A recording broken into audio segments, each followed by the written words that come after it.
Salamat po sa pahinga na ipinagkaloob mo sa amin. Maraming salamat even for giving us and providing us food that we enjoyed. And salamat sa fellowship na nakausap namin ng mga kapatid. At sa aming pagpapatuloy, salamat sa patuloy na pag-aaral at pag-alam sa layunin ng iglesia. Salamat sa material na ipinagkaloob mo, sa wisdom ng author nito. We thank you, Lord, for this book na tumutulong sa amin sa pamagitan ng iyong pagkilos na makita namin ang patungkol sa iglesia. At patuloy naming hinihingi ang karunungan at kababaang loob na magpasakop sa tinuturo at nawa ay magkaisa kami patuloy upang isagawa at sundin kung ano ang nararapat na gawi ng isang iglesia para po sa iyong kalawalhatian. Ito aming hinihingi sa pamagitan lamang ng Panginoon namin na si Jesucristo. Amen. Sige po. So, maging normal na po sa atin, no, yung pag-aaral na lalo na sa Sabbath School na lahat tayo nagpa-participate. So, lahat dapat ay ine-encourage na sumagot para manatili kayong active sa pakikinig at even makatulong siya na mas matandaan natin yung ating tinuturo. Sige po, last week, ano po yung ating napag-aralan?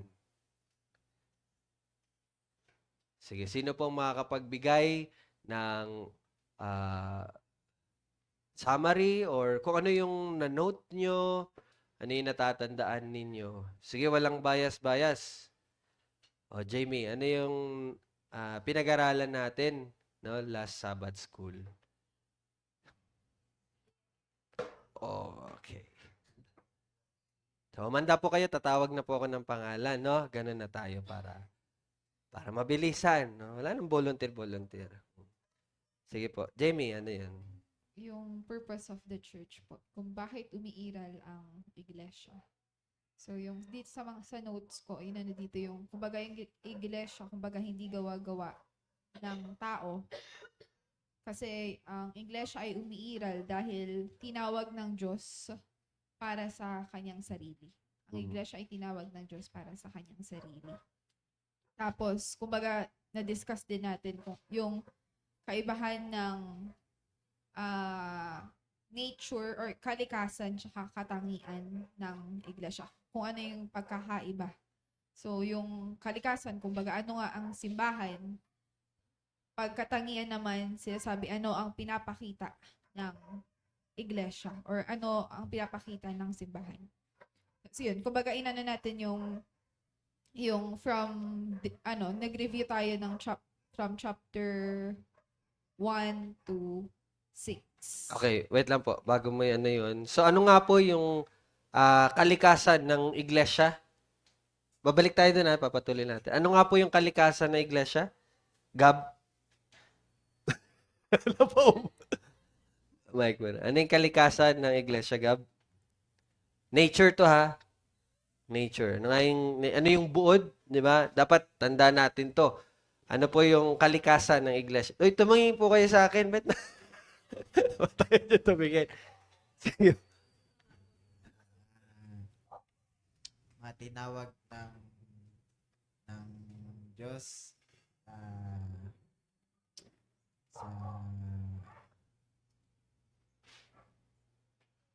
Ayun, sa mahalaga yun. biyaya, Ah. sa pamamagitan ng pananampalataya sa Kanya. Mhm.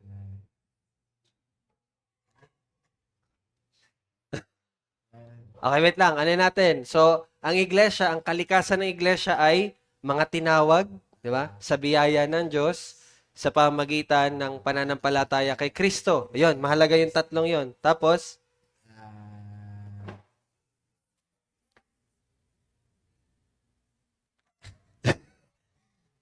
ayan, kay Kristo sa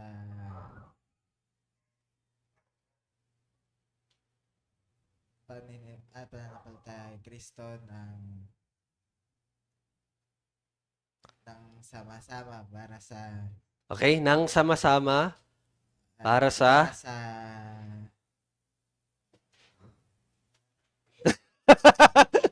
para sa help help.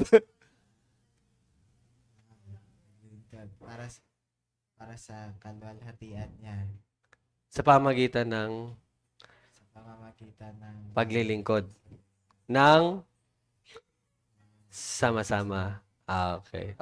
Ano Joyce, paki-reiterate 'yon. Ano ang kalikasan ng iglesia? Pakinggan nyo po. Baka ipapa-reiterate ko sa inyo, no? So, pakinggan nyo po. Ang iglesia ay mga tinawag Ay, ng wag yung notes mo na. Yung ayon sa ano. Sige. Akin. Para lang mas matandaan natin. Pag di kaya, sige, tingnan mo yung notes. Sige. Pero ano yan, sige. Para matandaan nyo yung important key points ng kalikasan. Ang ang kalikasan ay, Ang kalikasan ay ng iglesia ay, mga tinawag ng Diyos sa biyaya sa pamamagitan ng pananampalataya para sa kaluwalhatian hindi pa, panampataya, kanino? kay Kristo Ayun. para sa kaluwalhatian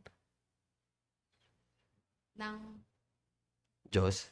Diyos sa pamamagitan ng paglilingkod ng sama-sama. Yun. Ay, may kulang pa pala. Paglilingkod saan? Sa kanya, saan? Sa langit? Sa mundo. Kailangan yon. Mahalagang ano yon. Kasi baka yung paglilingkod natin doon na sa langit. Ay, hindi. Hindi ganun. Sa mundo. Okay? Nakuha niyo yon? Isa pa? Okay, ikaw dyan. Natandaan mo yung sinabi ni Ate Ara mo. Kalikasan ng iglesia. Sige. Sige, tutulungan ka namin. Ang kalikasan ng iglesia ay mga... Ibig sabihin, ang iglesia ay mga... Anong una? Tandaan niyo to, mga... Tinawag sa... Hindi pa, yung una. Bago yun. Sa biyaya, Sa pamama... sa pamamagitan Ng ano? ng pananampalataya Kanino? kay Kristo Para para sa... sa kaluwalhatian ng Diyos. ng Diyos Sa sa pamamagitan pamamagitan ng ano? Paano natin luluwatian siya? paglilingkod Saan? sa mundo Ng ng sama-sama. yun. Isa pa, Tita Susan. Di, kinakabahan na yan si Nanay Pearly. Hindi, para matandaan. Maganda to, para matandaan. Sige po. Ang iglesia ay Ang iglesia ay mga ano? mga tinawag Yun. sa sa biyaya Okay. ng Panginoon Jesucristo Ne- ay ng Panginoon Sa pamagitan ng sa pamamagitan ng paano tayo tinawag? Panana- pananampalataya Kanino? sa Diyos Specifically po, kay kay Kristo, Kristo. ah, Para saan? para sa kaluwalhatian ng Diyos Yes. at Paano? Sa pamagitan? ng biyaya Hindi po. ng Paano mo siya niluluwalhati? Sa pamagitan ng paglilingkod saan? sa mundo Ng ano? sama-sama. Yun! Okay. Arshan! Okay, ikaw Arshan. Kala mo makakaligtas ka. Sige, Ate Arshan. Ano nga ang kalikasan ng iglesia? Ang iglesia ay ang kalikasan ng iglesia ay mga tinawag ng Diyos sa biyaya ng Diyos sa pamamagitan ng pananampalataya kay Jesus para sa kaluwalhatian ng Diyos sa pamamagitan ng paglilingkod sa Kanya dito sa mundo ng sama-sama. oh! Thank you. Tama. Okay na. natatandaan na po natin yung kalikasan. Okay, ano naman yung katangian ng iglesia? Para hindi natin makalimutan. Ano yung katangian ng iglesia? 4. Main, ano main? Tatanda, may 4. May 4 yun na word. Sige, sino nakakatanda? Sige, dyan. May 4. Oh, mag-mic ka para marinig din sa online. Sige. One, 1, holy, holy, apostolic, universal. Yon, okay. Yung katangian ng iglesia, iisa lang yan. Ang iglesia po, iisa. Tandaan niyo po, no? Isa lang ang iglesia, walang 2, 3, 4, no? At ang iglesia ay banal, no? Bakit? Kasi tinubos yan. Banal na yan dahil kay Kristo.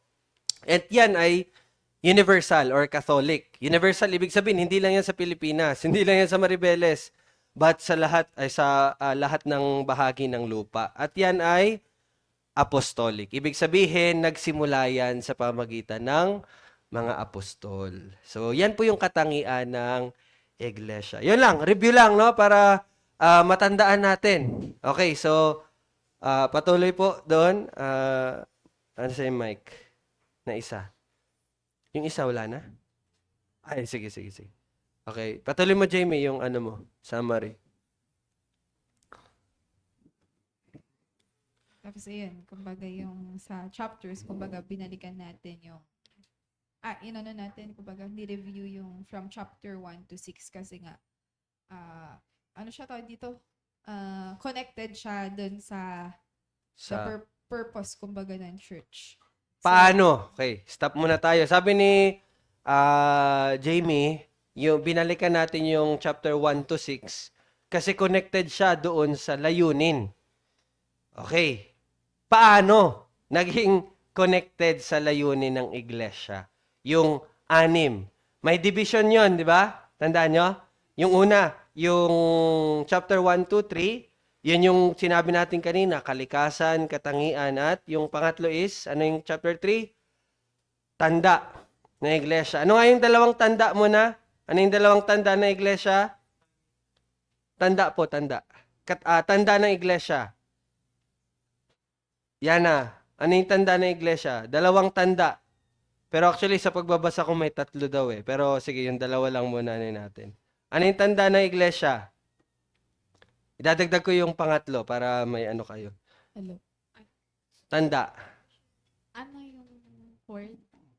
Okay? Yung Tamang pangangaral ng salita. Pangalawa, ordinance. tamang Ordinance. tamang timpla na.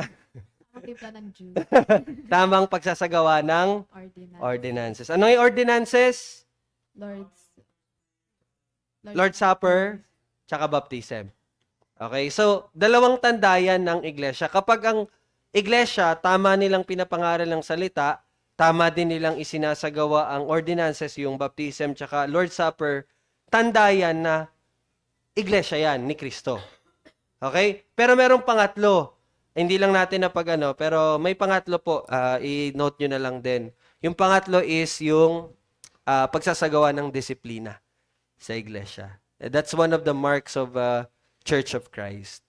Meron talagang disiplina sa iglesia. Okay? So ngayon, paano naging connected itong unang 3 chapters, yung kalikasan, katangian, at tanda ng iglesia, doon sa layunin ng iglesia? Ito, grabe yung pag-explain ko dito. Nagbigay pa ako ng tag dito. Hindi. Ano yun, tita eh? Yung pagiging altar yon ng Diyos. Bakit siya yung altar? Pero at least naalala mo yung tulay, no? At least. Pero afternoon service yon. Okay. Paano naging connected ang layunin ng iglesia doon sa katangian niya, kalikasan niya, katangian niya, tsaka tanda niya? Jill, paano naging connected yung 3 iyon? Yung chapter 1, 2, 3 po. Yung chapters 1 to 3. Hinubog po siya ng layunin. Yun. Simple as that. Di ba?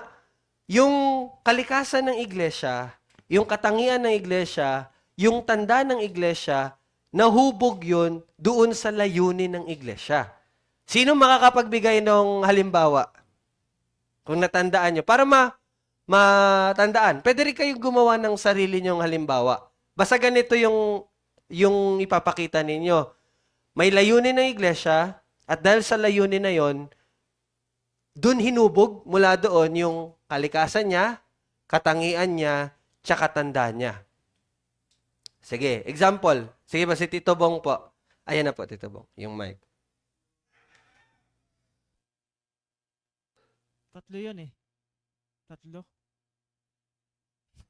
Hindi po, example. Parang, ano ba to? Parang analogy. Parang gagamit ka ng analogy para maano mo na, oo, na basta ang katangian, kalikasan, katangian at tanda ng iglesia, ganun siya dahil ito yung layunin. Okay po. So ano nga po yung ginamit natin na analogy doon?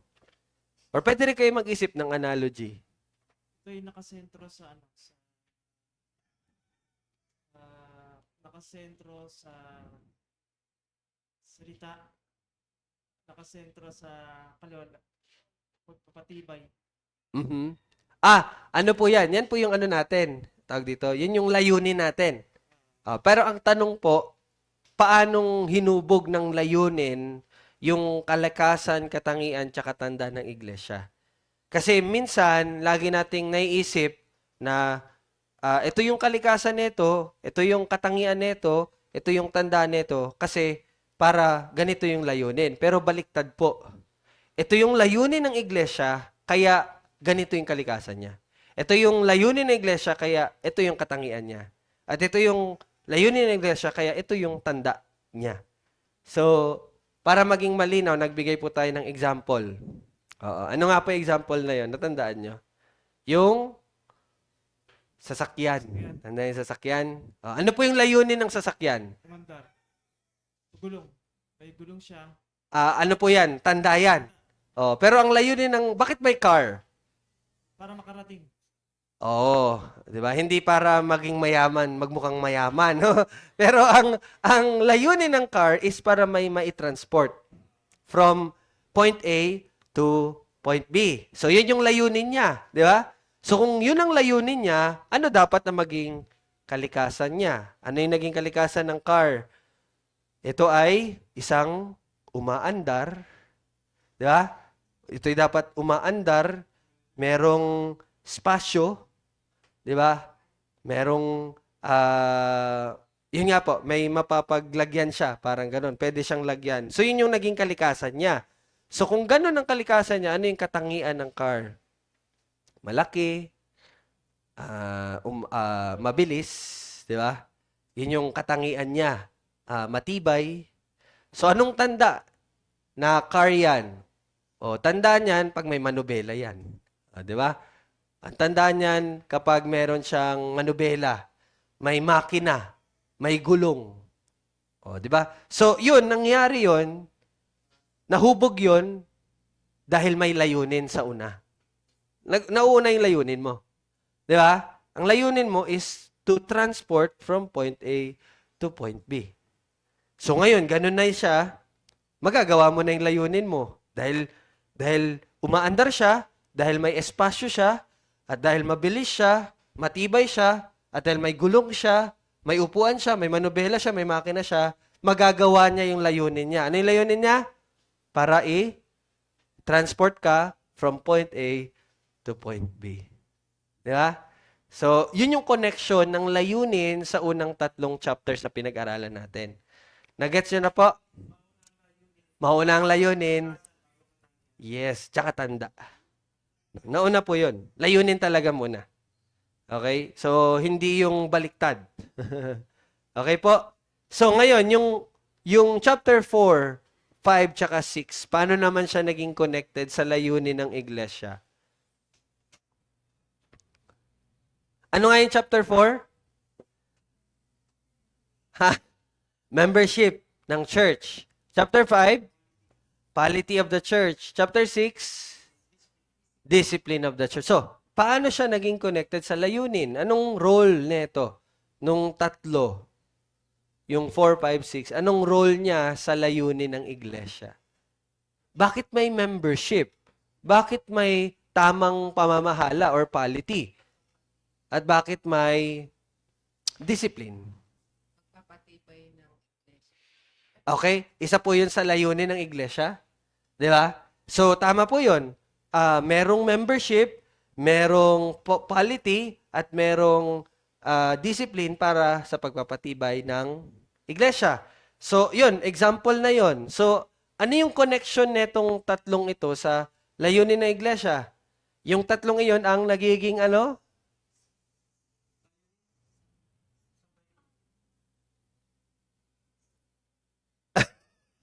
Sige, ano yan? Kasangkapan. Yung membership, yung polity, yung discipline of the church, kasangkapan yun para magawa yung layunin. Okay? Naintindihan nyo? Nagets yun na yung connection nung chapter 1 to 6 sa 7. Ulitin ko po, ganyan ang kalikasan ng iglesia, ganyan ang katangian ng iglesia, ganyan ang tanda ng iglesia, dahil ito yung layunin ng iglesia.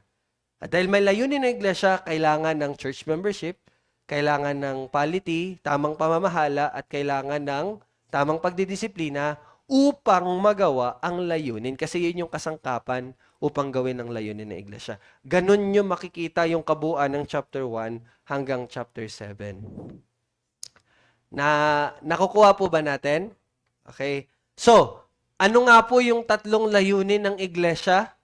Meron po akong binigay na hindi analogy yun eh. Para mabilis, di ba?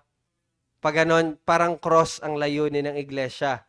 Di ba? Upward, inward, tsaka outward. Tandaan niyo yan. Ito yung layunin ng iglesia. Upward direction, inward direction, and outward direction. Ano yung upward direction? Okay. Pagsamba or sambay ng Diyos. Yan ang unang layunin ng iglesia. Pangalawa is the inward. Pagpapatibay sa iglesia. Yan yung pangalawang layunin ng iglesia. Pangatlo, outward. Pagpapahayag or sa madaling salita, pag-ebanghelyo. Or pagliligtas sa mga hindi pa ligtas. So, yun yung tatlong layunin ng iglesia. Tandaan niyo po to. No? Sambahin, pagpapatibay ng iglesia, at pag-eebanghelyo. Ano nga po yun, Nanay Perly? Anong layunin ng iglesia, Nanay Perly? Yung tatlo? Ano nga po yun? Sige, Mike po. Mike. Ano yung una, Nanay Perly? Sambahin. Okay, sambahin ang? Sino? Sino sasambahin natin? Sambahin ang? Sambahin ang Panginoon sa Kristo. Yes, tama. At pangalawa, Pagsasuffer. pag-suffer, Opo. pagpapatibay. Papatibay. Ng ano? Sinong pagtitibayan natin? Ang Ang iglesia. iglesia. At pangatlo, na layunin, Pagpapasakop. kasama yon pero Tibayin. Pag-ibanghelyo. yon. Ano nga yung pag-ebanghelyo? Pag-share ng, Ng gospel. para saan? Bakit ka mag-share ng gospel? Para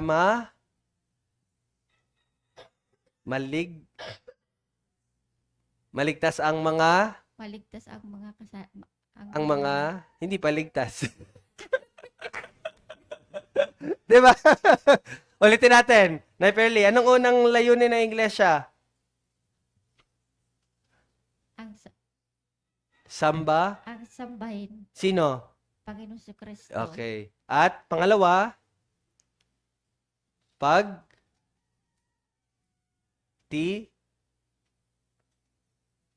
Pag-ibanghelyo.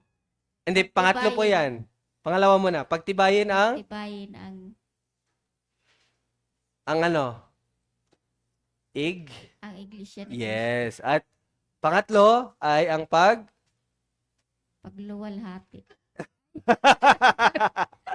Sige po, okay lang. Pag-ibanghelyo. Yun, okay. Sige, Lola, ano po yung tatlong layunin ng iglesia, Lola? Ito, para madali niyong matandaan, tandaan niyo lang yung parang cross. Yung una, pataas. Pagsamba sa? Samba sa iglesia. Ay, Sa- Wag niyo sasabayin niyo iglesia, Lola. Sabayin niyo ang Diyos. Di ba? Diyos. Pagsamba sa Diyos. Tapos, pangalawang layunin ng iglesia, ang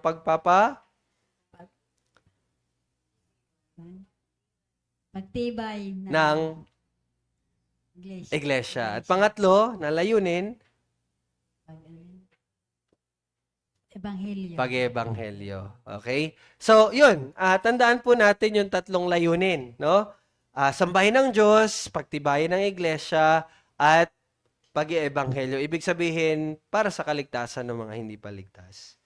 Okay po, natandaan natin yung review. Yun po yung review natin, no?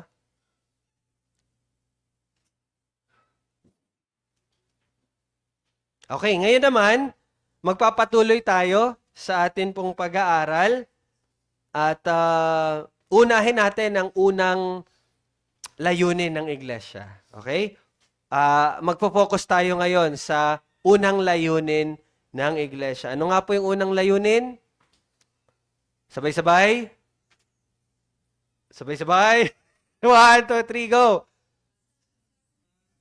Sa Diyos. Okay, sabay-sabay nga po kayo. Okay, so ating unang focus is ang unang layunin, ang pagsamba sa Diyos. So, meron pong dalawa, no? Meron pong dalawang uri, okay, ng pagsamba sa Diyos. Ang una ay ang pangkalahatang pagsamba. Pangkalahatang pagsamba. Ibig sabihin sa English, corporate worship. No? Pangkalahatan. Ibig sabihin, ito yung pagtitipon ng bawat mananampalataya or pagtitipon ng iglesia. Iyon yung corporate worship. Okay? Pangalawang uri ay pansariling pagsamba. Ibig sabihin, individual worship. Ito yung time na ang mananampalataya ay namumuhay araw-araw sa harap ng Diyos. Yan yung individual worship. Sa madaling salita, coram Deo. Living before God or living in the presence of God. Yan yung individual worship. Okay? Ano nga po, Main, yung dalawang uri ng pagsamba, Ate Main? Ano yan? Una, natandaan mo? Yung pang kalahatan, yes. At yung isa is pang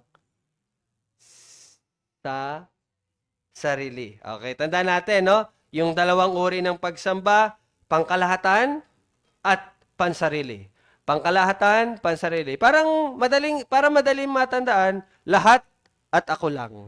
Yan lang. No? Lahat ng mananampalataya at ako lang. Dalawa. Okay? Now, tandaan po natin mga kapatid, yung pangkalahatang pagsamba. Okay? Yung pangkalahatang pagsamba ay hindi po optional. Ano ibig sabihin ng hindi optional? Pag sinabi mong hindi optional ang pangkalahatang pagsamba, anong ibig sabihin nun? Anyone na makapag-explain? Ano ibig sabihin na ang pangkalahatang pagsamba ay hindi optional? Madali lang naman to. Ano lang naman? Sige po, Tito Bong. Di ba yung optional araw-araw na ginagawa? Ang optional po is parang pwede mong gawin, pwede mong hindi gawin. Opo. Optional, parang pwede oo, pwede hindi. Ano pong ibig sabihin na ang pangkalahatang pagsamba ay hindi optional? Pag sinabi mong ang pangkalahatang pagsamba ay hindi optional, anong ibig sabihin nun?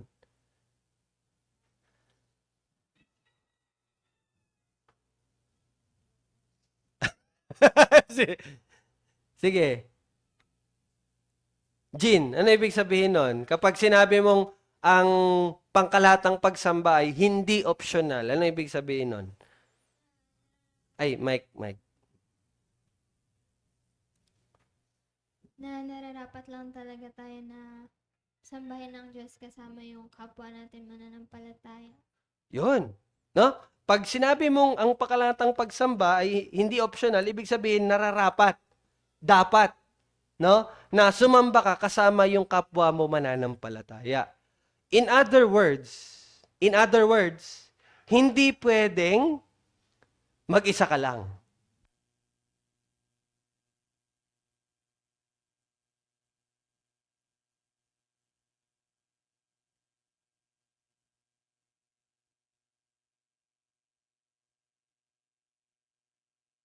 Okay po? Pag sinabi mong ang pangkalahatang pagsamba hindi optional, ibig sabihin hindi pwede na ikaw lang ang magsamba. Kailangan mo na sumamba kasama ang ibang mananampalataya. Ibig sabihin nun, ano ibig sabihin nun? Na kapag kailangan mong sumamba kasama ang ibang mananampalataya, ano ibig sabihin nun? Kailangan mong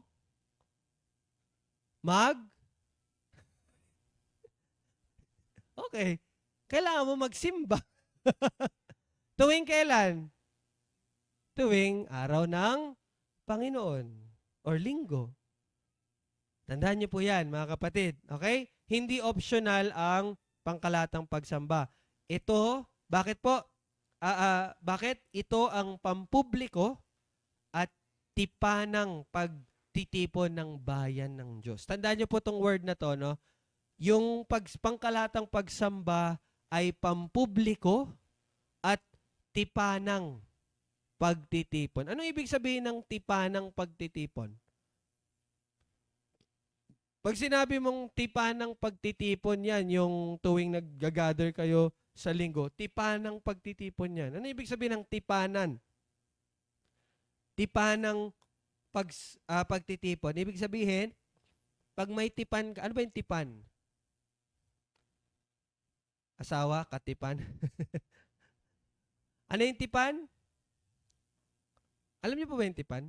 Narinig niyo naman, di ba? Tipan. May ano po ba yun? May other word po ba yung tipan? Tipan. Sa English, covenant. Oh. Anong ibig sabihin nun? Kapag ang pagtitipon, pangkalatang pagsamba ay covenant pala. Ibig sabihin nun, pinagkasunduan, pag pinagkasunduan nyo, hindi dapat baliwalain, hindi dapat hindi gawin. So, dito nyo makikita yung kabigatan ng pangkalatang pagsamba. Dito nyo makikita ang kahalagahan ng pagsimba tuwing linggo. Tipan kasi yan eh. Kaya 'di ba, kaya dito nyo makikita ang kahalagahan ng chapter 4. Ano yung chapter 4? Membership of the church. Kailangan ikaw maging member ka ng isang lokal na iglesia. At kapag ikaw ay naging member ng isang lokal na iglesia, kinakasal mo, parang ganon, kinakasal mo yung sarili mo doon sa local church. Ibig sabihin, meron kang commitment, meron kang tipan, may promise ka, may pananagutan ka doon sa iglesia na yon. At isa sa tipan or promise or covenant na meron kayo ay ang laging pagtitipon sa araw ng Panginoon. Kaya ang pangkalahatang pagsamba is pampubliko at tipanang pagtitipon ng bayan ng Diyos. Kaya po, mahalaga po, no, na hindi nyo skip ang Sunday. Do not make BTS concert your top priority. Ang priority mo sa lahat ng buong araw sa linggo is ang Sunday. Kaya nga, araw siya ng Panginoon. No? Ganito po yun. Ito, direktang pagsasabi.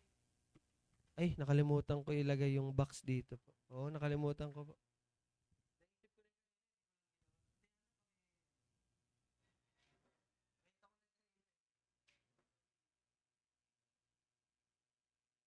Wait lang po. Commercial break.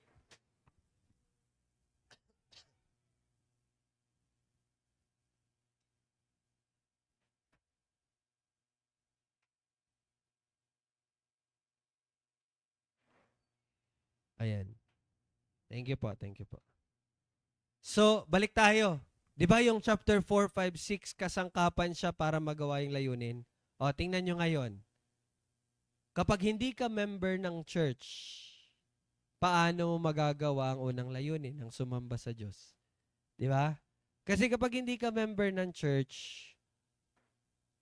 pwede lang na wala kang pakialam sa linggo. Pwede ka na hindi magsamba. Kasi wala, hindi naman ako member eh. Hindi naman ako ididisiplina ng iglesia kapag hindi ako sumunod sa utos ng Diyos na ika-4 na utos ng Diyos, pabanalin ang Sabat. Di ba? Oh, may tanong. Paano po yan pag may sakit ako? Di ba? Paano pag may sakit ako, dapat talagang sumamba? Well, wag kayong mag-alala. Meron po tayong mga palugit. O pag may sakit ka, nahihilo ka, hindi mo kaya, natural. Okay lang na hindi ka sumamba. Di ba? O, tapos ang nangyari, tuwing linggo may sakit. Kuya, may sakit ako. Kuya, Saturday na, magkakasakit na ako bukas. Di ba? Lagot. No? So, ganito po yon. Ulitin ko po. Ilaan nyo ang linggo sa pagsamba sa Diyos. Buong araw. Kung magagawa, no, gawin yung buong araw. No? Tayo nga, hanggang ano lang tayo, ano oras tayo? 4:30? Di ba? Hanggang 4:30 lang tayo. So, hindi naman problema. Kaya lang, kanina, napag-aralan natin, hanggang hating gabi sila, Pablo. Hindi mag-hating gabi tayo, no? Joke lang. If necessary, kung may kailangan, gawin natin. No, pero ito, ang challenge ko, ay hindi challenge. Ito yung renewal, pagpapaalala ng inyong tipan, lalo na sa mga covenant members. Diba? Iyan nyo ang linggo. Buong araw. Lalo na sa atin, schedule natin, meron tayo hanggang 4:30, ibigay natin yan. Para naman sa mga hindi pa member, nakikita nyo ngayon na ganito pala ang pagiging member.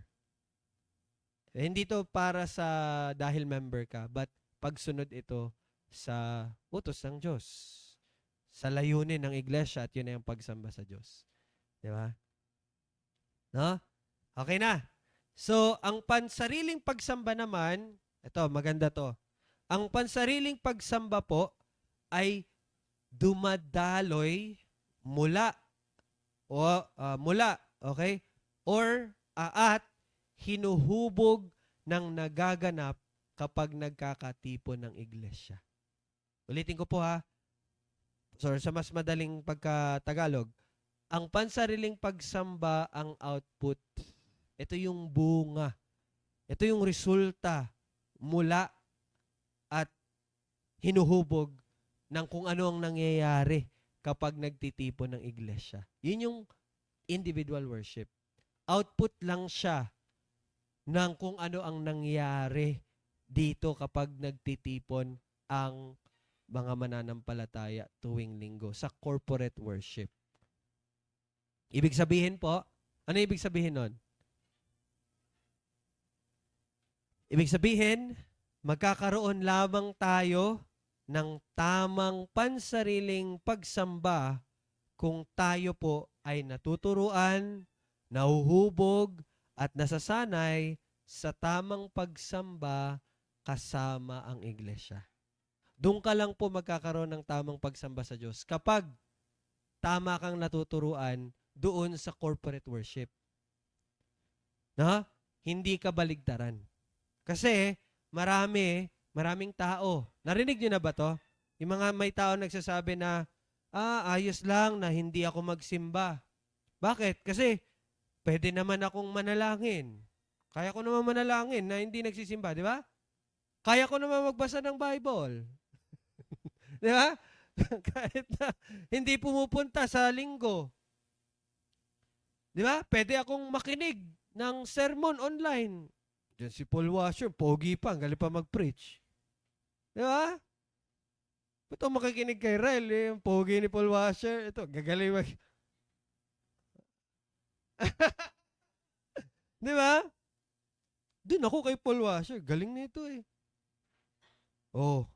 Sa madaling salita, iniisip nila na kaya nilang sambahin ng Diyos sa pamagitan ng sarili nilang pagsisikap. Sa pamagitan ng sarili nilang paggawa ng mga bagay na yon. No, yun iniisip nila. Naisip nyo na ba yon? Si Jill, oo daw. Naisip mo rin, Jill? Siguro lahat naman tayo dumating sa puntong iyon. No? I remember nung high school ako, sabi ng mga klase, tara, simba tayo. Di, okay lang. Kaya ko naman. May ganun din akong pag-iisip eh.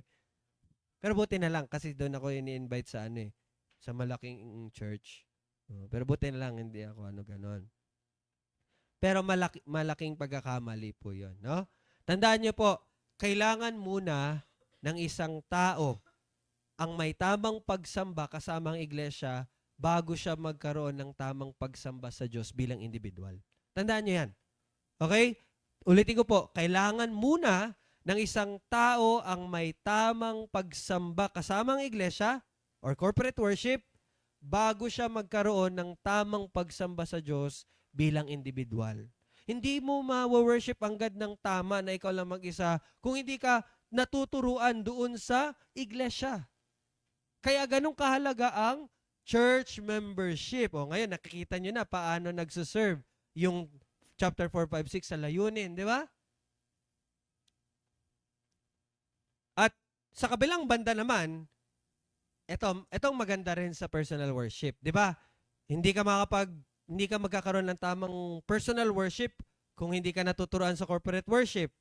Pero, huwag niyong babaliwalain din ang individual worship. Bakit? Pakinggan niyo to. Inihahanda ng personal na pagsamba ang isang mananampalataya para sa pangkalahatang pagsamba. Narinig niyo yan? Ano ibig sabihin nun? Ulitin ko ha. Inihahanda ng personal na pagsamba ang isang mananampalataya para sa pangkalahatang pagsamba. O, mas gagawin kong personal.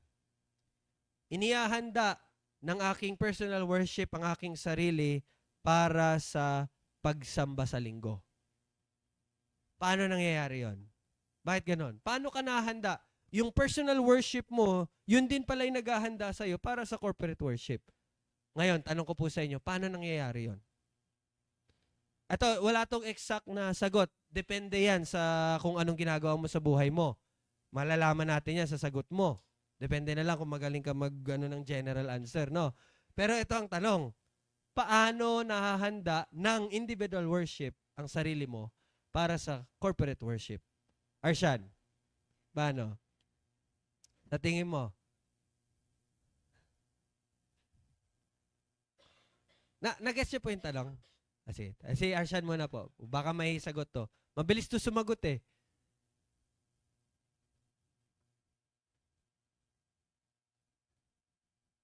Sige, baka... Sige, babalikan natin si Ate Arshan.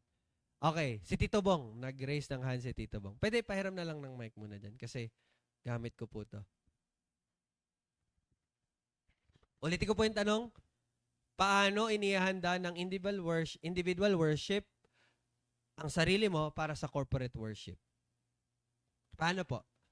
Yung natutunan mo sa iglesia na panalangin bago ka panalangin at may handa yung sarili mo bago ka pumunta sa iglesia. Okay, parang ang sagot po ni Tito Bong is yung yung natututunan mo sa corporate worship, yun yung nagagawa mo sa individual worship. Okay, tama po yun. Pero ang tanong ko po, paano ka inihahanda nung individual worship mo para naman ulit sa corporate worship? Ano po yan eh, balik-balik lang yan eh, ikot-ikot lang yan.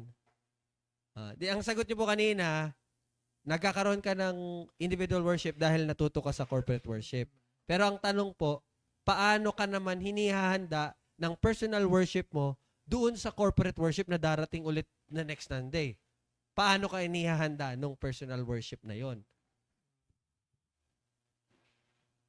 Parang ganun po yung tanong. Paano? Prayer?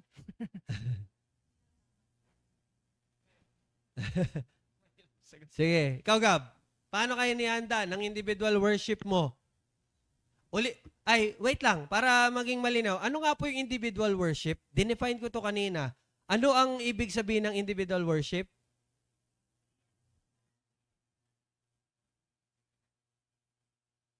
Jin. Ano yung individual worship? Jill. Paki-mic para marinig din ni Ate Arshan. Individual worship ay? Output po ng pangkalahatang pagsamba. Okay, tama yon. Pero meron pa akong isang binigay na kumbaga, dinefine ko yung individual worship. Dumadaloy at hinuhubog po. Yes, tama yon. Pero meron pa akong exact na binigay. Coram Deo po. Yon. Yes. Ano yun? Paano mo explain yon? Ang individual worship ay ang? In the presence of God po. Yes, pero hindi kompleto. Ano ba tayo, yes, tama po. Anong ibig sabihin nun? Ano ibig sabihin ng pansariling pagsamba? Okay, bigyan ko yung example. Ang individual worship ba ay yung ikaw lang mag-isa nagtataas ng tapos nakikinig ka sa lahat ng panahon? Yun ba yung individual worship? Diyos ka sa amin. Ganun ba? Ano yung individual worship? Dyan. Yes. Ano na yun? Nandun na yun. Kasama yun. Oh. Yun. Idagdag mo na lang yung Coram Deo. Pamumuhay sa presensya ng Diyos. Kulang pa pala. Isa-isa. Kulang pa ng isa. Ang pansariling pagsamba ay ang araw-araw na pamumuhay sa presensya ng Diyos. Coram Deo. Naintindihan niyo po? Yun yung individual worship. Hindi yung ikaw lang mag-isa, nagtataas ng kamay mo, nagkumakanta ka. By the way, worship is hindi lang po pagkanta, ha? Worship is buo. Buong paglilingkod. Buong pamumuhay. So, individual worship ay araw-araw na pamumuhay sa presensya ng Diyos. Ibig sabihin, sa lahat ng ginagawa mo, nag-aaral ka, nagtatrabaho ka, lahat, naglalakad ka, lahat, kung paano ka namumuhay, that's your individual worship. Sa madaling salita, araw-araw na pamumuhay ng pagsunod sa Diyos. Yun yun. Yun yung living in the presence of God. You're obeying God. Okay po? Ulit, balik tayo sa tanong. O, diba? Ang ganda ng ating Sabbath school. Di kayo makakatulog talaga eh. Okay, ulitin ko po. Paano ka hinihahanda ng personal worship mo? Okay nga, para mas malinaw. Paano ka hinihahanda ng pang-araw-araw na pamumuhay mo sa presensya ng Diyos para sa pangkalahatang pagsamba? Paano ka hinihahanda nun? Ha?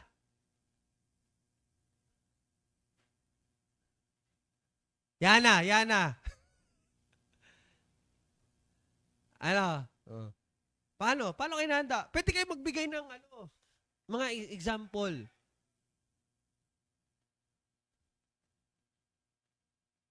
Nag-guess nyo ba yung tanong? Tito Bong, parang may sagot na.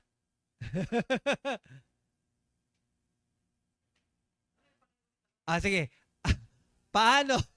Paano ka inihahanda ng personal worship para sa darating na corporate worship ulit sa linggo? Paano ka inihahanda nun?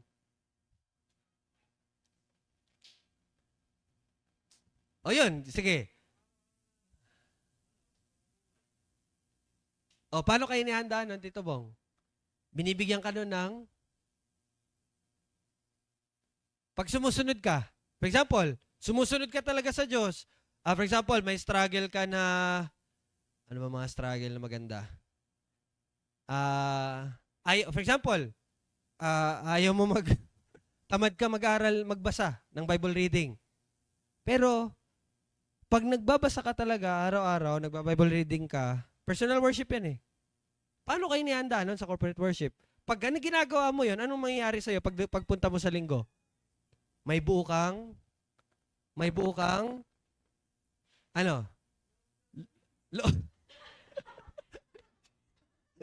yes, pwede. May lakas na loob ka?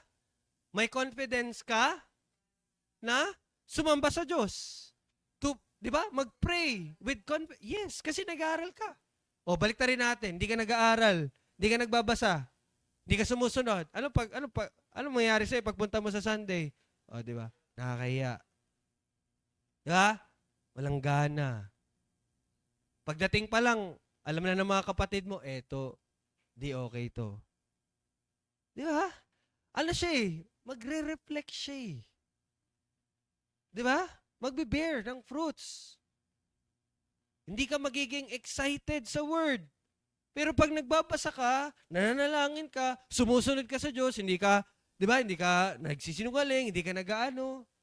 Pagpunta mo sa linggo, ay, ang dami mong praise item. Di ba? Nakita niyo yun? Ganun tayo inihanda. Pero, yung pamumuhay mo ng araw-araw, hinuhubog yon doon sa corporate worship. Ganun kahalaga yung dalawa. Nakita niyo po yon? Oh, okay na. Okay. Dahil sa nabanggit kanina, di ba, anong layunin ng iglesia? Pagsamba. Ang pagsamba ay corporate at individual. At ang corporate ang humuhubog sa individual worship. At ang individual worship ang naghahanda sa'yo para sa corporate worship. Ngayon, since nalaman natin yan, isa sa mga bagay na dapat nating matutunan din ay may pananagutan ng iglesia na hubugin yung dalawa. May pananagutan ang iglesia na hubugin yung dalawa. Ano yung dalawa yon? Yung corporate worship at individual worship. May pananagutan po ang iglesia. Kita niyo yan? Kaya nga, layunin ng iglesia ang pagsamba. At dahil layunin ng iglesia ang sumamba sa Diyos, which is corporate at individual, may pananagutan din ng iglesia na hubugin yung dalawang yon. Kita niyo yan? Okay? Hindi lamang ito nagaganap tuwing linggo, kundi pati ang pamumuhay ng mananampalataya sa buong linggo. Yun nga yun. Corporate and the individual. At malaki ang papel na gagampanan ng iglesia dito. Malaki ang papel natin. Sorry po. So, bago natin pag-i-discuss yun, may tanong ulit. Bakit hindi kailanman mapapalitan ng pansariling pagsamba ang pangkalahatang pagsasamba? Ito, medyo maano na to, no? Medyo mahababang ano to. Malawak ang sagot dito. Bakit hindi kailanman mapapalitan ng pansariling pagsamba ang pangkalahatang pagsamba? Ibig sabihin po, yes, pwede kang individual na sumamba. Pero, hindi yon makakapantay sa uri ng pagsamba na ginagawa kasama ang iglesia. Tandaan niyo yan. Hindi yan makakapantay. Kasi dati, no, iniisip natin ang pinakamahalaga is your personal devotion to God. Dati ganun tayo nakapokus, baliktad pala. Baliktad. Ang pinaka na kalugod-lugod sa Diyos ay ang pagsamba ng kanyang iglesia. Okay? Pero again, hindi natin binabaliwala yung individual worship. Kasi nga, output nga yan ng corporate worship eh. Pero tatanong ko po kayo, bakit hindi kailanman mapapalitan ng individual worship mo yung corporate worship? Okay, marami kayong pwede isagot. Malawak to, malaking scope to. So, tingnan natin kung paano nyo to, ano sa ngayon, paano nyo naisip yon. Sige po, si Tito Bong. Kasi yung ang pangkalatang pagsamba kasi doon nagre-reflect yung ano mo eh. Yung reflection ng para pumunta ka doon sa individual na kung sarili mo lamang sa personal na ano mo, wala kang dala. Wala kang dadalhin eh. Wala kang kaalaman kung sarili mo lamang. Pero kung naandun ka doon sa pagsamba, pangkalatan, marami kang matututunan at andun yung ano eh, andun yung layunin ng Diyos eh, doon sa iglesia na yun, at andun yung lahat ng nature na attribute ng church. Paano mo marireflect mo pag alis mo o paglabas mo dito sa personal mong ano. Which is, hindi yun mangyayari kapag Wala ka doon sa ano, Oo. sa Pag ikaw lang. Pag ikaw lang, kasi wala kang dala eh. Kung sarili mo lamang, wala kang dadalin. Yes. Wala kang kaalaman o ano man. Amen. So yun. Isa yun sa dahilan bakit hindi mapapantayan, no? Ng individual worship ang corporate worship. Sige, kayo po, sa inyo naman, ano po yung mga idea nyo sa mga pag-aaral nyo ng nakaraan? Paano? Paano hindi mapapantayan ng individual worship ang corporate worship? Tita Susan, parang ano ka, parang may apoy na, hindi niya lang kasi di ba siya tinatawag eh, pero nakikita ko yung apoy. Sige po, Tita Susan. Kitang-kita ko eh, umuusok na eh. Kailangan ipalabas yan. Sige po.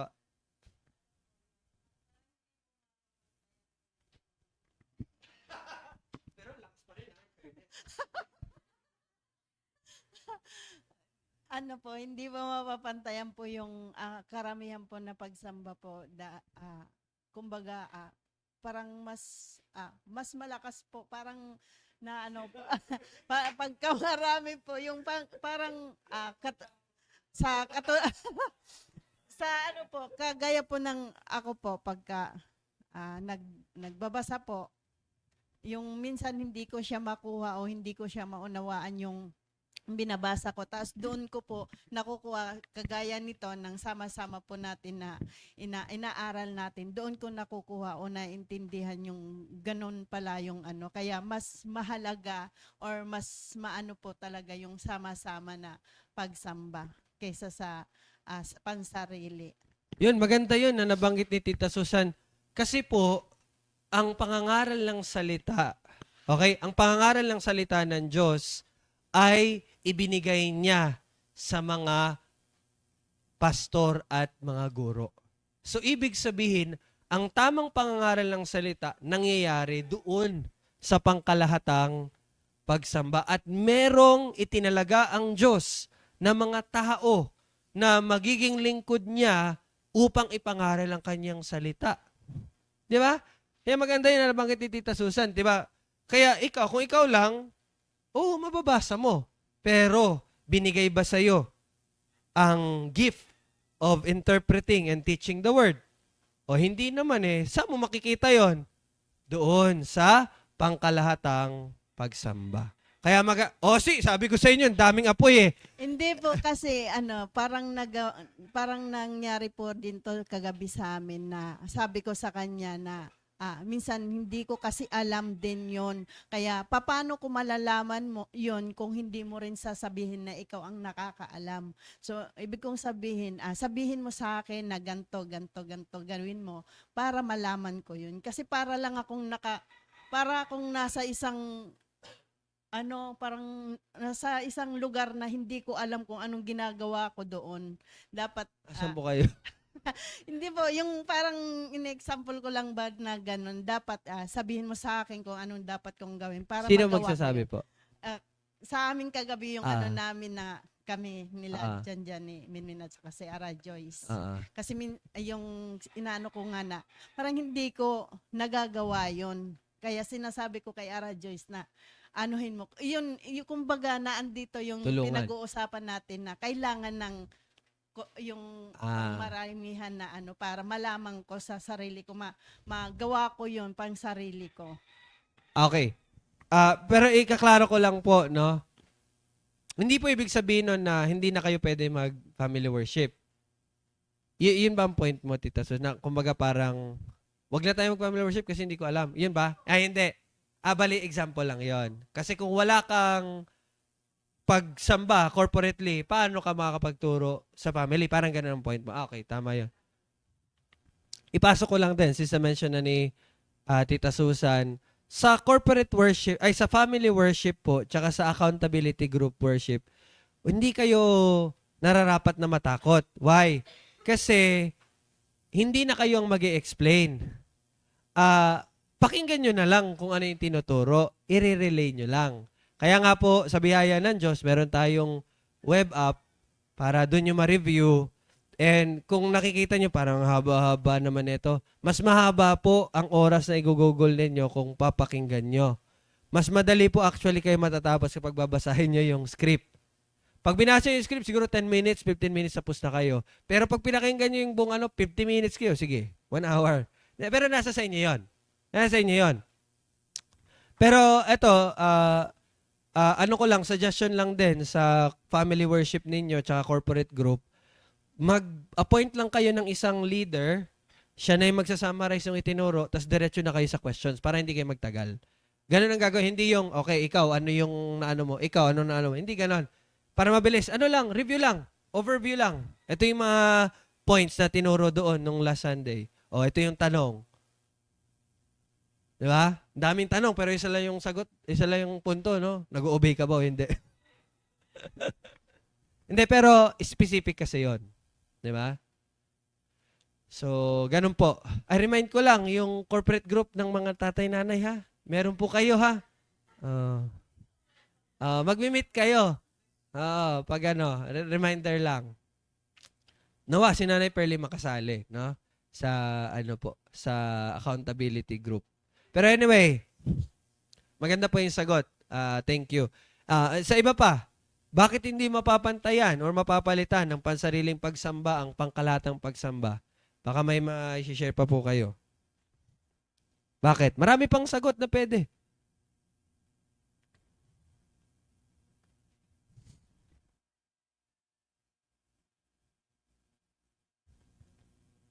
Ikaw.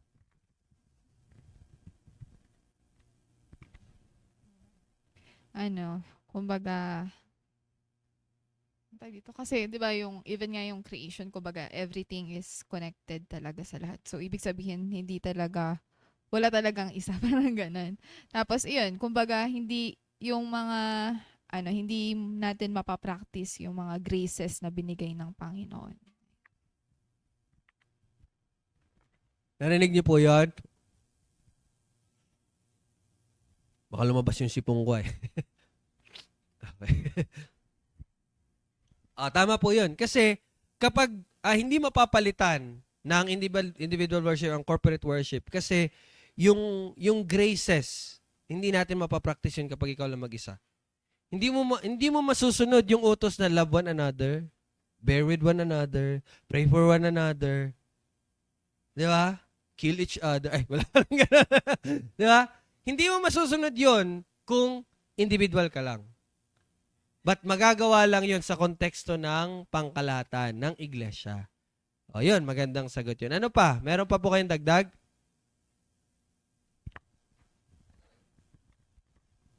Yung hindi siya nakapaloob doon sa katawan ng kung nasa labas ka lang. Katulog ng iglesia. Kumbaga, ang iglesia kasi isang ang katawan ay ang ulo ang Diyos. Kumbaga, doon lang tayo talaga nakapaloob eh. Pag nasa yun talaga yung layunin eh. Kumbaga, yun, nakapaloob tayo doon sa layunin ng iglesia talaga. Hindi doon sa pang-sarili natin. Another na magandang sagot, di ba? Naputol ka daw, naputol. Hindi ka konektado sa iglesia, katawan ni Kristo. Maganda na makita ninyo yung lengguwahe ng salita ng Diyos. Ano ba yung lengguwahe ng salita ng Diyos? Ang iglesia ay katawan at ang ulo ay si Kristo. Doon pa lang makikita nyo na mahalaga na kasapi ka sa katawan. Hindi pwedeng nasa labas ka. Kung tunay kang mananampalataya, kabilang ka talaga sa katawan ni Kristo. Di ba? So, hindi yun mangyayari kapag naisip natin na individual worship lang. Kaya, dangerous yung mga taong nag-iisip na ganun. It's either wala talaga silang tunay na pananampalataya or at that point of time, nagkakamali lang sila. No? So, kailangan nila marinig yung katotohanan. Sige, last one. Baka may makapagbigay pa. Bakit hindi kailanman napapalitan ng pansariling pagsamba, ang pangkalatang pagsamba? The more the merrier, no? Pwede. Ano pa? Kayo kuna kayo Ubos na yung bala, ubos na. Okay, sabihin ko na po, hindi mahalaga po no ang personal na pagsamba, ngunit hindi nito kailanman mapapalitan ng sama-samang pagsamba sapagkat ito yung iniutos ng Diyos. Yung pinakauna, yun yung design. Yun yung commandment no ng Diyos sa kanyang bayan na hindi lamang sumamba ng paisa-isa kundi sumamba rin ng magkakasama bilang isang iglesia. At sa gaya nga po na nabanggit kanina, ang sama-samang pagsamba ay tipan yan at pampubliko yan. It's a public declaration na kami po ay ang mga lingkod ng Diyos. Parang ganun yan. Paano mo mapapakita yon na ikaw lang mag-isa? Di ba? Hindi yun visible sa lahat. Kapag nagtitipon ng iglesia, ito ay nagtitipon, ito yung sinabi ni Tito Bong, bilang katawan ni Kristo. Di ba? Hindi lamang bilang mga individual na nagkataong nasa iisang lugar. Hindi, but it is purposeful na pagtitipon. No? Sama-samang pagsasamba, sa sama-samang pagsasamba, doon, ito yung sinabi ni Tita Susan, kinakausap ng Diyos ang kanyang bayan. Di ba? Sa pamagitan ng, pampublikong pagbabasa, pangaral ng salita, at ang bayan naman ay tumutugon. So yung iglesia, tumutugon sila sa Diyos kasi ang Diyos ang nagsasalita, di ba? Sa pangaral at pagbabasa ng kanyang salita. Ang tayo naman, tumutugon tayo sa Diyos sa pamagitan ng pananalangin, pag-awit ng himno, at yung ordinance. So nakikita nyo? Andun yung fellowship. Di ba? Nandun yung pakikipag-ugnayan natin sa Diyos. Di mo magagawa yun kapag ikaw lang mag-isa. Bakit? Walang nagbabasa ng salita. Walang nangangaral ng salita. O, di ba? Paano ka makapagpanalangin? Paano ka makakaawit ng himno? Di ba? Paano ka makakapag-officiate ng ordinance or breaking of the bread? Tsaka yung baptism. No? Ako na lang mag-isa. Magaling ka, no? Nag-workout ka, no? Kaya mong iyan yung sarili mo. Di ba? Hindi pwedeng ganun. May mga bagay na kulang sa personal na pagsamba na tanging ang sama-samang pagsamba lamang ang makapagbibigay. Yan ang tandaan nyo. Kulang. May mga hindi mangyayari. Una, ito yung sinabi ni Tita Susan, ang may otoridad na pangangaral ng salita ng Diyos para sa buong katawan. Hindi nangyayari yon sa individual worship. Yung authoritative, yung may otoridad na pangangaral ng salita ng Diyos, hindi yon nangyayari kapag ikaw lang mag-isa. Nangyayari lang yon sa church. Yun ang isa. Pangalawa, ang pampublikong paraan ng biyaya, lalo na ang hapunan ng Panginoon at bautismo. Yun, yung ordinances. Hindi mo magagawa yun kasi dapat ang nag-o-officiate doon, yung mga matatanda. Ibig sabihin yung mga elders, yung pastors. Or kung sino man ang parang na pwede. No? At, pangatlo, ang kapwa, pagpapalakas, loob, at pananagutan, yung accountability ng mga nagkakatipong mananampalataya. Wala kang accountability kapag wala ka sa church. Di ba? Hindi ka ma-encourage, hindi ka mapapalakas kapag wala ka sa church. That only happens in the church. So you see, ganon. Kaya ang dahilan bakit hindi napapalitan. So sa madaling salita po, ang personal na pagsamba ay pribadong debosyon, ngunit ang sama-samang pagsamba ay masunuring pakikibahagi sa disenyo ng Diyos para sa kanyang iglesia. Ganun kahalaga ang corporate worship. Masunuring pakikibahagi sa disenyo ng Diyos para sa kanyang iglesia. Kapag ikaw nagsumasamba ka kasama iglesia, sinusunod mo ang disenyo ng Diyos. Yun yung design ng Diyos. Hindi ka gumagawa ng sarili mo. Diyos, na yun. I can worship myself, through myself, for myself. Di ba? Me, myself, and I. Dami naman namin, 3 kami. Me, myself, and I. Hindi lang nag-iisa. Di ba? Dali yun. Gets niya po? Break tayo. Ay, hindi, joke lang. Ay, oh, pwede po, pwede. Nandyan naman si ano eh. Diyan naman si Paul Washer. De, tanong po, Tito Bong.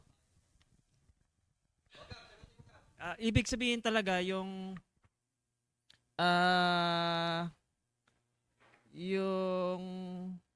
yung ginagawa mong personal na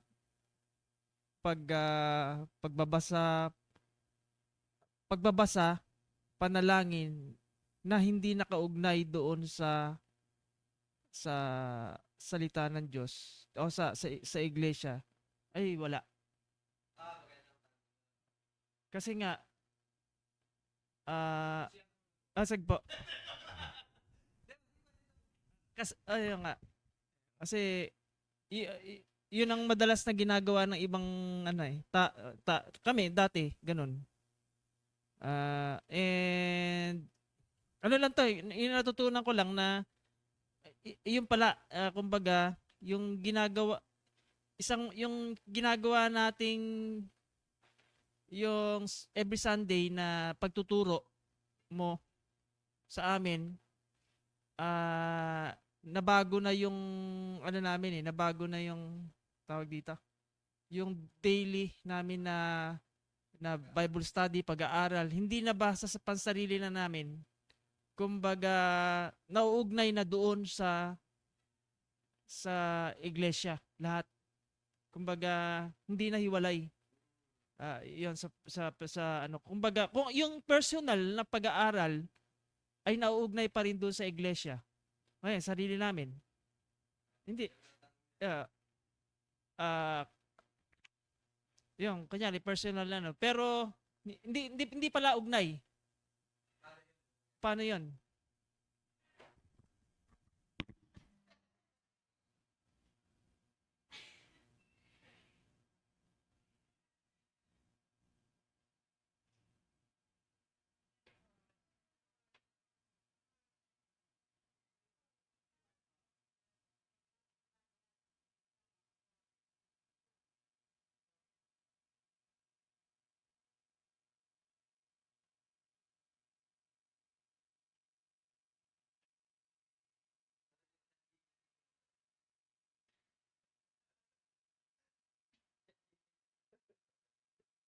Okay, ito po yung tanong.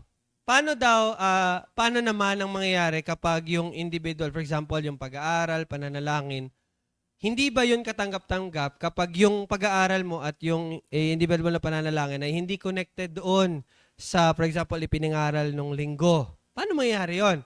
Di ba? Acceptable ba siya or hindi? May sagot kayo? Okay, unang-una, lagi nating tandaan, ang ating pastol, ang Panginoong Yesus, ay nagsasalita sa atin, ginagabayan tayo sa pamagitan ng kanyang mga under-shepherds. Okay? Yun yung source ng pagtuturo ng Panginoon sa atin. Lagi nating tandaan, it is not our individual na pagbabasa, but ang sa pamagitan ng kanyang under-shepherds. So, ibig sabihin, nararapat lang na kung anong inaaral ng individual ng mga mananampalataya ay dapat nakatuon doon sa ipinapangaral doon sa pulpito. That's one thing. And yung pinagpipray natin, walang mali kung kahit anong ipag-pray mo. Kaya lang, okay yon, walang mali doon. Kaya lang, ang pananalangin ay dapat konektado. Kasi, again, ginagabayan ng pastol, no, ang ulo, ang bawat lokal na iglesia sa pamagitan ng under-shepherd. So, doon pinapakita ano yung mga kailangan nyo ipag-pray. Pwede kayo mag-pray ng ibang bagay, pero wag nyong aalisin yung kung ano ang tinatahak ng lokal na iglesia. Pero sa pag-aaral, balik tayo, paano naman kung, for example, aralin namin yung sulat ni R.C. Sproul, ni Paul Washer. Tama naman yun, mga brothers natin yun. Anong mali doon? Walang mali doon. Pwede mong gawin yon, pandagdag kaalaman. Kaya lang, lagi lang siyang pangalawa. Una, kung ano yung topic sa morning, tsaka sa afternoon. Kaya nga yun po yung pinag-usapan natin sa meeting, family worship. And mas maganda kung yung pag-aaralan mo naka-related doon sa tinuturo. Para hindi ka maging, alam mo yun, yung parang, ito, inaaral nyo ngayon yung mission. Ikaw, nag-aaral ka, paano yung eschatology, yung millennial, ano. Wala namang problema. Kaya lang, parang may sarili kang mundo.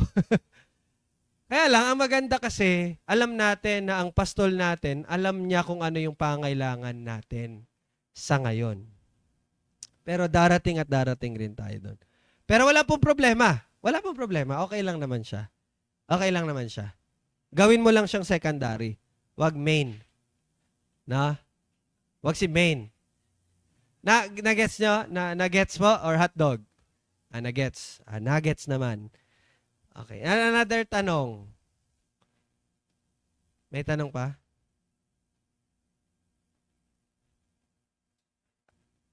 Joyce, parang may umaano dyan eh. Nakikita ko parang may malaking bubble eh. May tanong ka? Sabi ko na nga ba eh. Bakit? Wag na, ayoko na ng bakasyon. Sa ano, March? Hindi, joke lang. Kinancel ko na po. Kinancel na lang.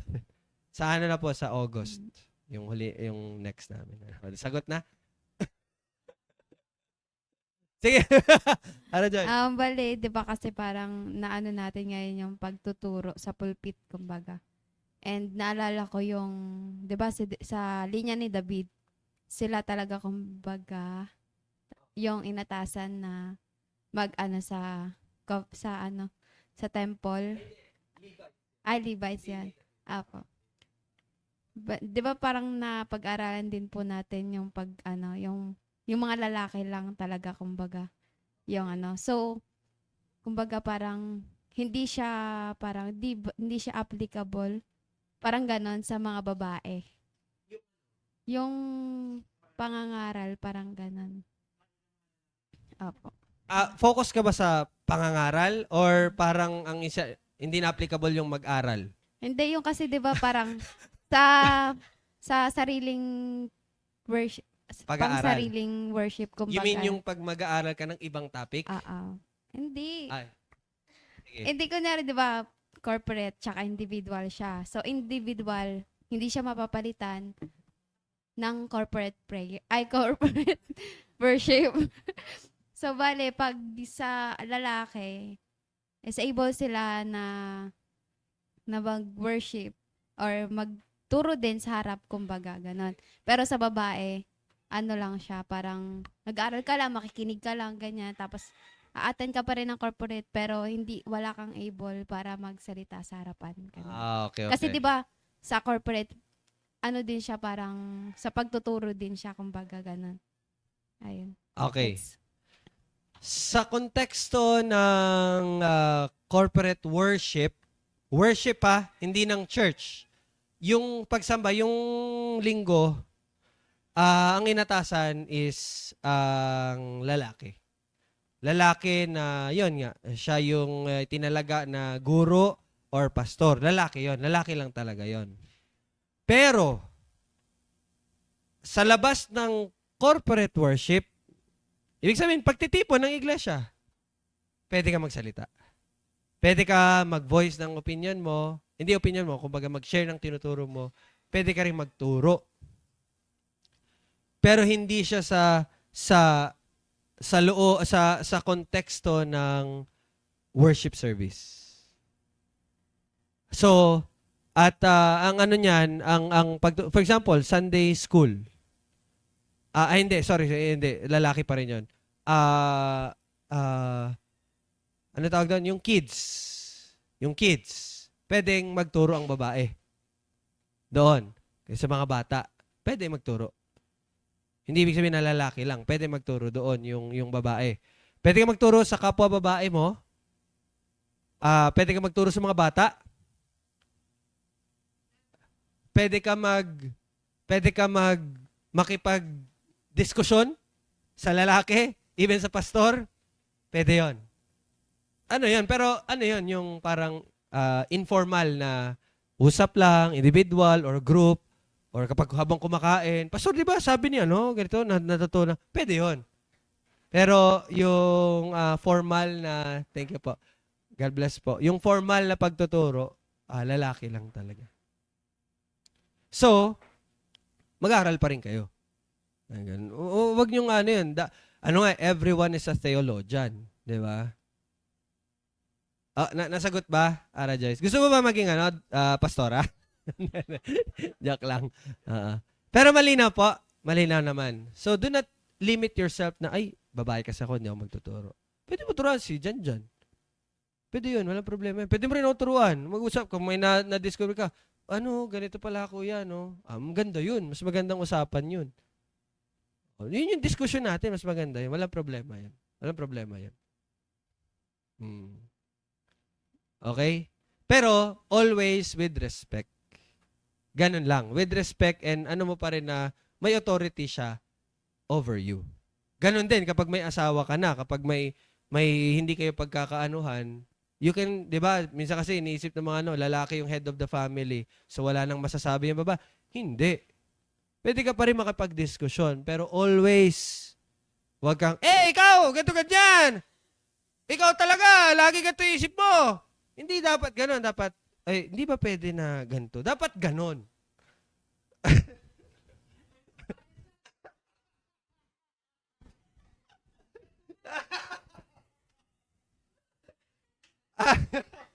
Since na-mention ni Tito Bong, kahit po sa ganon, yung gawaing bahay, always say it with respect. And with pwede ba bumili ka muna doon ng Pwede ba tulungan mo ako dito? Dapat ganun pa rin. Ganun pa rin po. Ganun pa rin po. Kahit hindi sumusunod, diba sinabi ko sa'yo kanina na di ko talaga!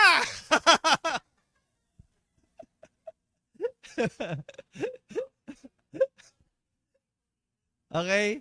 So, sa mga may asawa at magiging asawa, ganun dapat. Oo. Okay? Malinaw?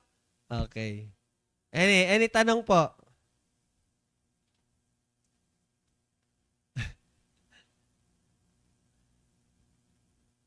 Clear na? Clear naman po. Ano naman? So, yun lang. Kaya, encourage na patuloy nyo po yung family worship nyo. Pati yung corporate, accountability.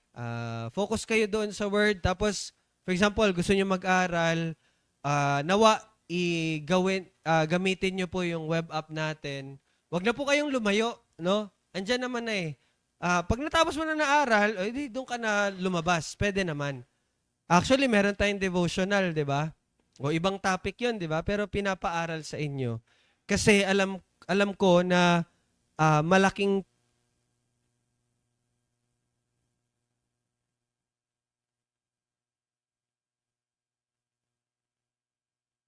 problema po doon sa devotional na ginagawa natin.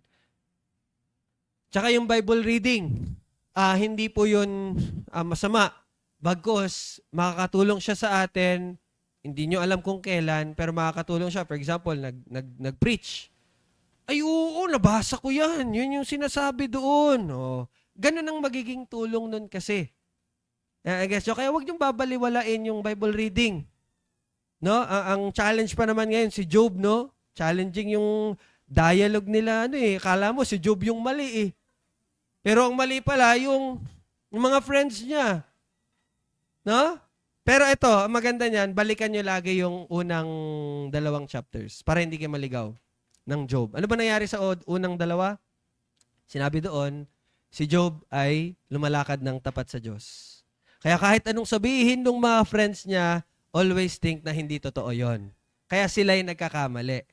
Si Job naman, bakit ganun yung pagsasabi niya? Bakit parang sinisisi niya yung Diyos? Bakit parang dinedeman niya na, Lord, wala naman akong maling ginagawa. Kasi totoo naman. Makikita niyo sa chapter 1 at chapter 2. 'Di ba? Nagigets niyo? Yun yung magiging sandigan. Angkla yun lagi. Kaya mahalaga yung unang chapters, 1 and 2. Lagi yon sa pag-aaral nyo kahit anong book.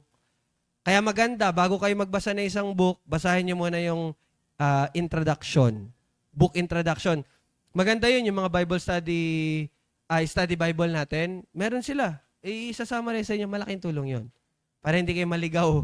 So, ano nangyari dito? Mali nga naman si Job. Bakit gito? Hindi, mali. Mali po yun. Gets niya? So, yun lang po. Huwag niyong babaliwalain yun. Okay? Sige, ano pa? Magtatapos na tayo. 5 minutes. Any question? Ano pa?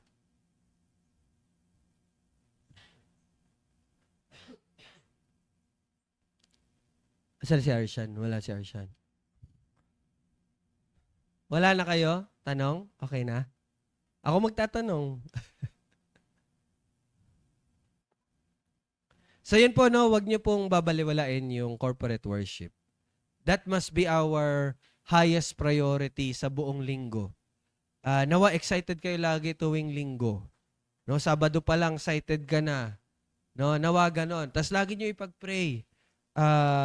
Ako po humingi ako ng tulong sa inyo. Please always pray for me po, no, sa bawat pag-aaral at paghahanda na ginagawa. So, yun, tulungan. Magtulungan tayo, no? Sige, kung wala na, Jill, tanong? Okay na? Lola, okay lang po? Mali na naman. Sige. So, close na tayo. May 4 minutes pa tayo. Wala na? Sige, papatuloy natin to next Sunday, no? Hint ko lang, hindi. Ano tawag ito? Tip ko lang. I-review natin to ulit. So, dapat review nyo, no? Para makasagot kayo, okay? Ulitin natin yan para maano natin. Let's pray po. O Diyos, kami po ay nagpapasalamat sa pagbibigay kaalaman sa amin patungkol sa pagsamba sa iyo, ang unang layunin ng iglesia, at kung paano ang corporate worship ay mahalaga at napakahalaga sa amin bilang individual dahil ito ang siyang huhubog sa aming individual worship na siyang pamumuhay sa araw-araw na paglakad kasama ka, at kung paano ang aming individual worship ay naghahanda sa amin sa mas mapagkumbaba at mas may confidence at pagnanais at excitement upang sumamba muli sa pagtitipon ng iglesia. And salamat sa amin din pong mga napag-usapan na related dito at kung paano kami tinama ng katuruan na ito upang mas maiayos pa namin ang aming mga pag-aaral, pananalangin at pamumuhay na siyang aming pagsamba sa iyo, aming Panginoon. Maraming salamat at pinupuri ka namin sa lahat ng ito. Ikaw pong maluwalhati sa aming pamumuhay even after sa pagsamba namin na sama-sama. Na maging tama, maging kalugod-lugod ang aming individual worship starting sa aming pag-uwi. Ito aming panalangin sa pangalan ni Jesus. Amen. Okay, break muna tayo at 3 p.m. we will start the afternoon service.